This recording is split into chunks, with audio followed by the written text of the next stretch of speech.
LCI Midi Week-end, c'est reparti. Ravi de vous retrouver. 3 heures d'information, de débat, de questionnement. Et elle a eu ce samedi une actualité internationale particulièrement dense. D'abord des images qui interrogent, voire intriguent. Ce matin, un drone tiré depuis le Liban a été lancé vers la résidence privée de Benyamin Netanyahou à Césarée, située au nord de Tel Aviv. Le Premier ministre israélien n'était pas sur place, sa famille non plus. Simple avertissement, provocation du Hezbollah au début d'une escalade réelle. D'ailleurs, le Hezbollah est-il à l'origine de ce lancer de drones? On tentera d'y voir plus clair avec mes invités. En parlant d'escalade, le déploiement annoncé de soldats nord-coréens en Russie. Selon les services de renseignement de la Corée du Sud et de l'Ukraine, Pyongyang compte envoyer jusqu'à 12 000 hommes dans le pays pour combattre les Ukrainiens. Les Occidentaux n'ont pas confirmé l'information, mais font part de leur vive inquiétude. Démonstration de force n'est-elle pas finalement un aveu de faiblesse aussi de Poutine, qui a donc besoin d'hommes supplémentaires sur le terrain? On tentera d'y voir plus clair.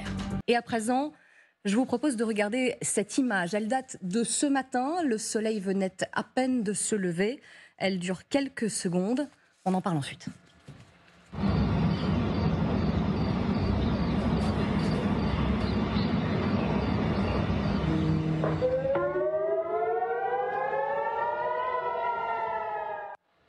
Vous avez vu ce drone provenant du Liban qui a été lancé vers la résidence privée du Premier ministre israélien. Quelques secondes plus tard, les sirènes, système d'alerte israélien, ont retenti. On va évidemment décrypter ce qu'il se passe. Ce n'est pas un événement anodin qui s'est déroulé ce matin en Israël. La résidence privée du Premier ministre israélien visée. Avec moi pour en parler, général François Chauvency, merci infiniment. Aline Lebaille-Kremer, également journaliste.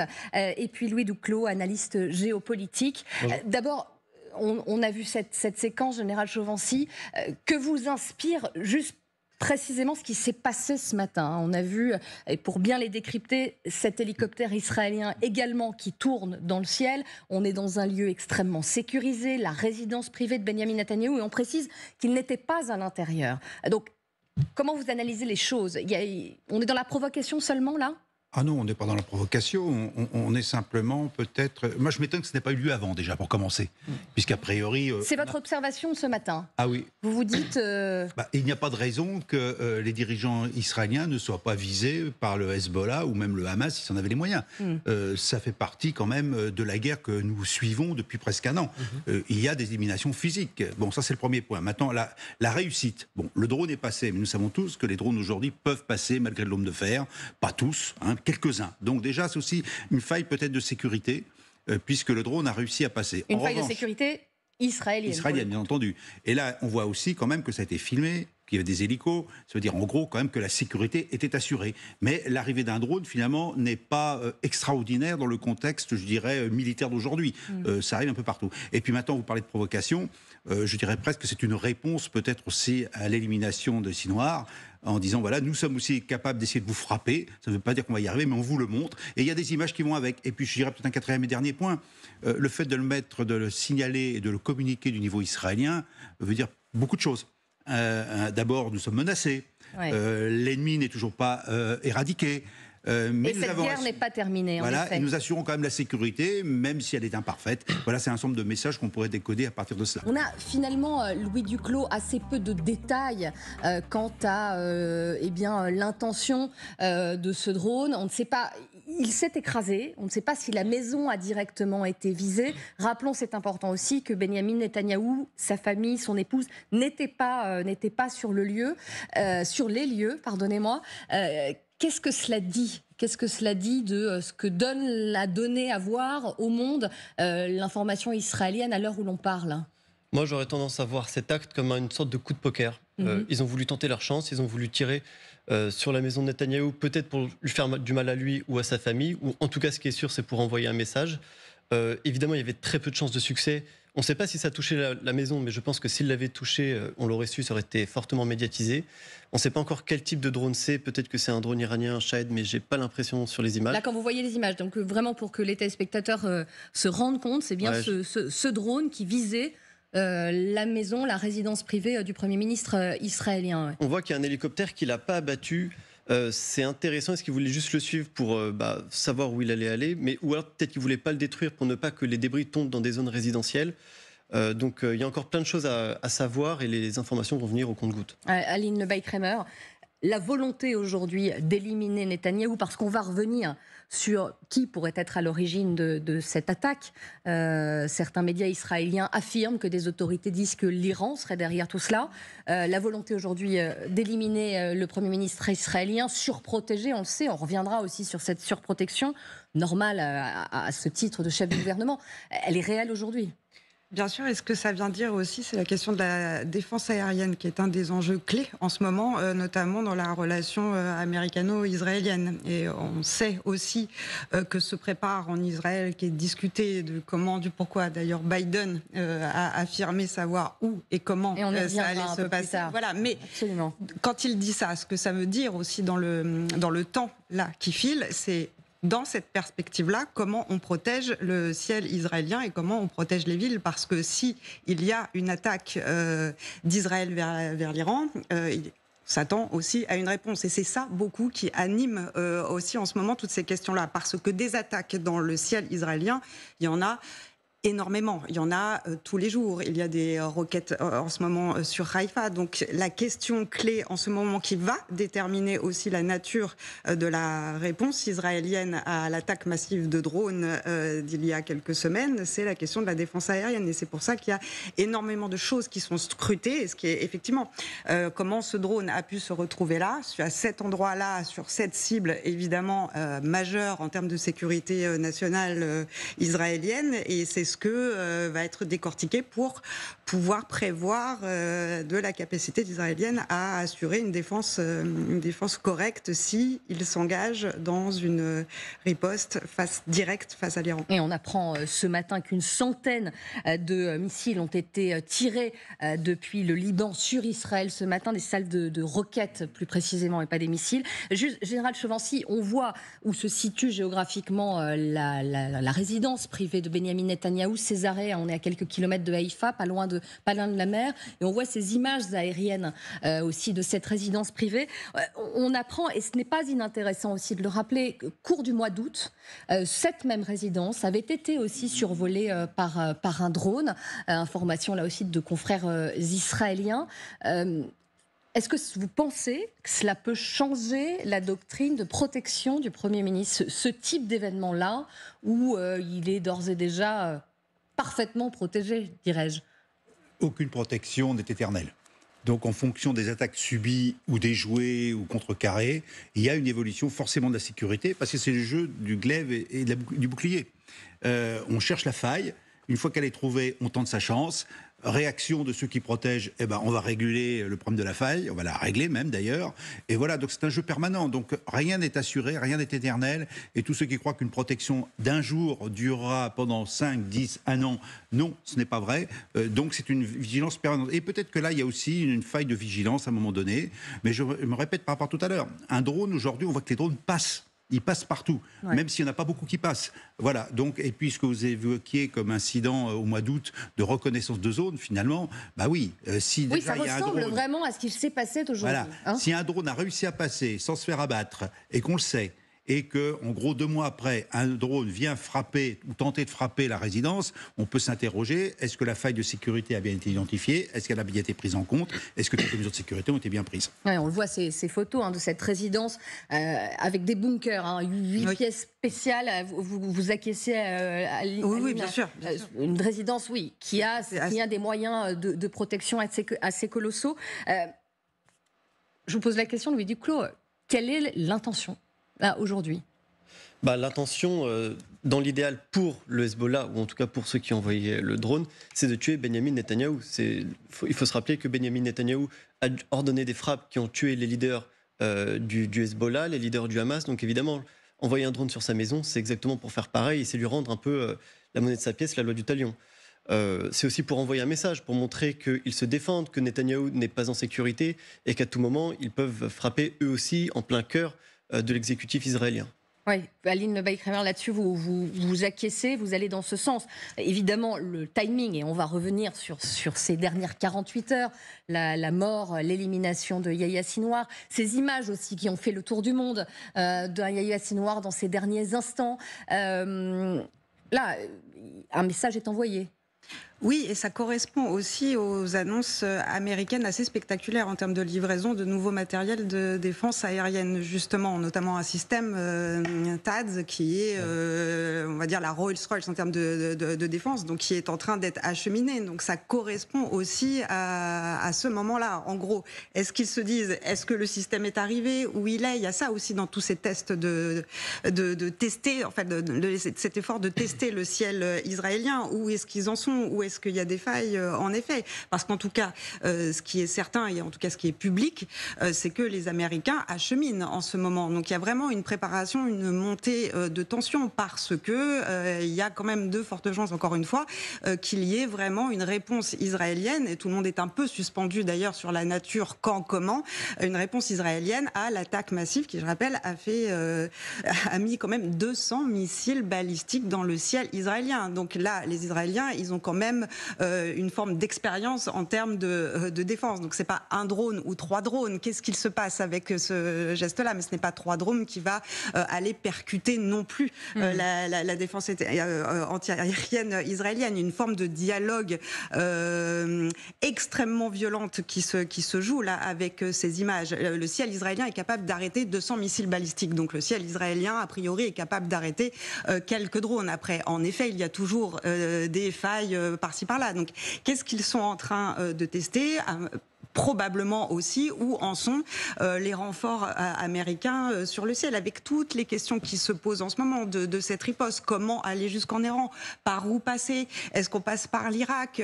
C'est vraiment ça qui anime aussi la société civile, des experts, de la presse en ce moment israélienne. Qu'est-ce qui va se passer sur la question de cette riposte très précise? J'évoquais, et on évoquait ensemble ce survol de drones. Regardez notamment l'extrait de ces journaux israéliens, Israël Hayom, qui évoquait en effet le 18 août déjà ce drone du Hezbollah soupçonné d'avoir filmé la maison de Netanyahou. Malgré tout, vous voyez, soupçonné d'avoir infiltré le nord d'Israël, d'avoir filmé cette maison. Cela a eu des réactions évidemment en chaîne, notamment du côté iranien. Regardez ces mots du guide suprême iranien Ali Khamenei, l'ayatollah, qui le dit: la perte de Yahya Sinwar est certes douloureuse pour le front de la résistance face à Israël, mais il ne s'arrêtera pas du tout avec le martyre de Sinwar, des mots qui datent de ce matin. Il était une brillante figure de la résistance et de la lutte contre Israël. Il s'est tenu avec une détermination inébranlable contre l'ennemi cruel et l'agresseur, et l'a giflé avec tact et courage. En écho aux mots du Premier ministre israélien, toujours lui, qui disait il y a quelques heures encore que cette élimination, c'était le début de la fin de la guerre à Gaza. Louis Duclos, quand on voit cet échange finalement à distance, on peut sérieusement en douter. Le début de la fin de la guerre, c'était peut-être juste une parole pour donner un vent d'espoir. La réalité du terrain, c'est que l'offensive israélienne continue dans le sud Liban. Il y a toujours les roquettes, il y a des drones qui visent Israël. Continue à Gaza également, voilà, encore ce matin. Oui, exactement. On attend encore aussi la riposte israélienne sur l'Iran. Ça aussi, c'est quelque chose qui peut être escalatoire. Selon ce qui frappe, l'Iran voudra réagir et en final, ça va continuer à escalader comme ça. Donc le début de la fin de la guerre, moi, je ne le vois vraiment pas pour l'instant. Sinwar sera remplacé. Le Hamas sera toujours aidé par l'Iran, le Hezbollah pareil, et l'Iran ira jusqu'au bout de ses proxys. Ouais. Donc pour moi, c'est vraiment pas le début de la fin. Avant d'évoquer justement quelle sera cette riposte, parce que vous en parliez un peu plus tôt dans cette émission, le président américain s'est exprimé de manière très, très laconique. Juste général Chovancy, parce que vous êtes un spécialiste aussi de ces questions de communication en temps de guerre. Ces images de Yahya Sinwar diffusées par l'armée israélienne, que l'on voit dans ses derniers instants de vie, tourner au drone, qu'on ne peut pas, alors pardonnez-moi, rediffuser. Mais ces images ont été vues un peu partout, ont fait le tour du monde. Par ailleurs aussi des images diffusées sur les réseaux sociaux de son corps absolument mutilé, qu'évidemment nous ne diffuserons pas parce qu'elles sont atroces, mais elles existent malgré tout. De la part de Tzahal, sur ces images-là précisément, est-ce que c'est une erreur? Parce que finalement, ça aussi encourage un narratif du côté du Hezbollah, du côté de l'Iran, d'ériger Sinwar en héros. Alors, tout dépend de la cible. En fait, je pense que ces images étaient nécessaires. Elles étaient nécessaires, ça vous le dites. Sinwar, on devait montrer qu'il était mort et qu'il avait été tué. Voilà, ça c'est clair. Surtout qu'au départ, je ne pense pas qu'ils savaient que c'était lui. Donc ils ont pris des images d'un combattant du Hamas. Bon, après il s'avère que c'est effectivement Sinwar. Et après, il faut bien communiquer à tout le monde, disant d'une part pour la population israélienne, on l'a eu, et puis dire aussi aux autres, on l'a eu aussi. Alors après, on peut en faire toutes les exégèses du côté iranien, du côté Hezbollah, du côté Hamas, faire des menaces, faire de la com offensive, très bien. Quand on voit les propos de l'ayatollah Ali Khamenei, ça participe de cela, voilà. Très clairement. Il y avait quand même un objectif politique et militaire d'éliminer les Sinwar. L'objectif a été atteint. Alors bien sûr, il sera remplacé, comme dans tout moment terroriste. Il sera remplacé. Ils seront éliminés aussi, les autres. Hein. Et puis il faut quand même voir au fur et à mesure que plus on décapite les têtes, sans mauvais jeu de mots d'ailleurs, plus on les décapite, plus l'organisation est affaiblie de toute façon, parce que l'organisation du commandement se pose sur le terrain. Alors on va avoir des groupes sporadiques de guérilla, je dirais, guérilla urbaine qui se constituent, on le voit au Hezbollah, on voit du Hamas. Maintenant, à un moment donné, le commandement va être affaibli. Et peut-être que la colonne vertébrale aujourd'hui, malgré qu'il y ait toujours le fer de Sinwar, la colonne vertébrale de la résistance du Hamas à Gaza va peut-être évoluer, parce qu'il y a bien un moment, il faudra s'arrêter. Ouais. Alors bien, je suis d'accord, on n'est pas prêt de voir la fin pour l'instant. De toute façon, Israël ira jusqu'au bout. Mais je poursuis juste ma question et je vous la pose à tous les trois. Juste dans ce qui a été dit, raconté, notamment des chefs de la direction du Hamas, on a décrit des dirigeants parfois très très loin des zones de guerre. Très très loin de la bande de Gaza, dans des hôtels luxueux, au Qatar notamment. Là, qu'est-ce que disent ces images? Alors, on ne sait pas depuis quand était Sinwar, parce qu'on sait qu'il a été loin de Gaza aussi quelque temps. Il faisait des voyages.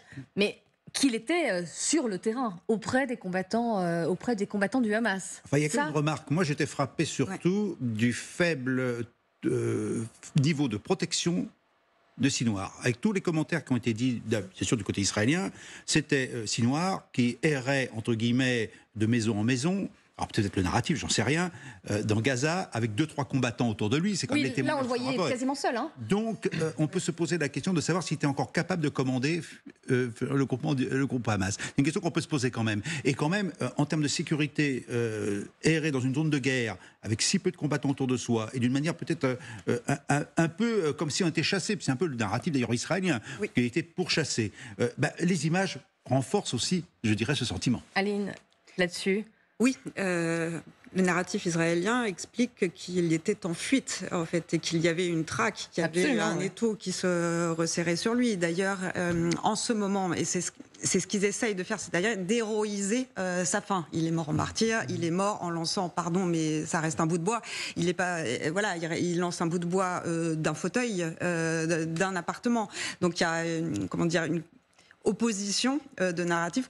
D'un côté, expliquer il est mort en héros, il s'est battu jusqu'au dernier moment du côté du Hamas, et de l'autre côté, d'expliquer non, il était quand même dans un appartement. On n'était pas sur une ligne de front, on était dans une scène assez compliquée. En tout cas, ce dont on est sûr, c'est que de l'autre côté, ils vont essayer de faire dire à ces images ce qu'elles ne disent pas, c'est-à-dire il est mort en héros. Ils veulent en faire un héros, et effectivement, de toute façon, sur la sortie de ces images, il fallait absolument sortir quelque chose, parce que de l'autre côté, comme ils ont déjà essayé de faire, c'est-à-dire il n'est pas mort, il est encore quelque part, dans un tunnel, ailleurs, au Qatar, etc.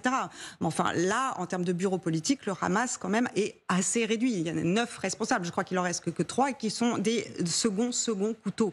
Il n'y a plus de bureau politique historique efficace du Hamas. Organisation, effectivement, plus qu'affaiblie. Vous en parliez un peu plus tôt, Tsahal, l'armée israélienne qui semble bien avoir l'intention de riposter contre l'Iran. Quand, comment, sur le sujet, ils ne font beaucoup de mystère, mais en tout cas l'intention est là. Selon d'ailleurs le média américain CNN, l'armée israélienne a terminé ses préparatifs en vue des représailles contre l'Iran. La question a été posée hier au président américain Joe Biden. Écoutez-le avant de monter dans son hélicoptère. Quand et comment Israël réagira? Sa réponse. Do you have a good understanding right now what Israel is going to do in response to Iran's October 1st attacks and when they will actually respond to Iran? Yes and yes. Can you tell us? No and no. Sir, did you hear any? Yes and yes, pas besoin de traduction, Louis Duclos. Cette riposte contre l'Iran, une question d'heure, de jour. On parle d'une intervention avant l'élection américaine. Là encore une fois, soyons très prudents. Oui, une question de jour, je pense. Il va y avoir plusieurs cibles qui vont être identifiées. On ne sait pas encore exactement où ils vont frapper. Comme l'a dit Biden, s'il ne divulgue rien, c'est justement pour garder le brouillard de guerre pour ne pas permettre aux Iraniens de se préparer, de préparer des contre-mesures. Mais on peut penser qu'ils vont frapper peut-être les infrastructures pétrolières, vu que l'Iran touche énormément d'argent par la vente d'hydrocarbures. Peut-être des infrastructures nucléaires. Là, ça pourrait être clairement quelque chose d'escalatoire, parce que l'Iran voudra riposter. Ou alors, j'ai noté aussi le port de Bandar Abbas, parce que c'est là-bas que l'Iran a la majorité de sa flotte militaire, et ça pourrait être une grosse perte pour l'Iran que d'être touché en son sein comme ça. Merci à tous.